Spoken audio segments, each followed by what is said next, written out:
بزواج، لأن مو منطق زوج وزوجته يتصرفون كذا قدام الله وخلقه. مو منطق زوجة ما تغار على زوجها بهذا الأفعال، تسوي معاه الأفعال هذه. مو منطق زوج ما يغار على زوجته، ما يغار على محارمه، ويطلع معاها على أغاني، ويطلع معاها على ترقص، ويطلع معاه. يا جماعة وين ما أدري. فعليا مقززة المناظر للي يطلعون مع بعض، مقززة يا جماعة. ما أدري كيف عيالهم بكرة بيتابعون هالأشياء هذا إذا صار في مخطط لإنجاب أطفال.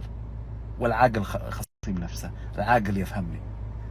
كيف تقبل إنه والله أطفالك بكرة بيشوفونك أنت وزوجتك، أو بيشوفونك أنت وزوجك بهالمناظر هذه؟ ما أدري والله ما أدري. معقولة الحين ما حد يعرف وش العيب؟ معقولة ما عندهم ناس ينصحونهم أو يقولون لهم هي ايش قاعدين تسوون انتم؟ حتى لو انكم ازواج ما تسوون كذا. باختصار الموضوع طلع من خاطري لخواطركم، وحنا ناس متربين، ومتربين حتى على عادات وعلى قيم وتقاليد، وبنفس الوقت ما نقبل مثل هالتصرفات.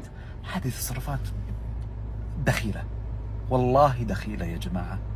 زوج وزوجته قاعدين والله حتى استحي بعد اني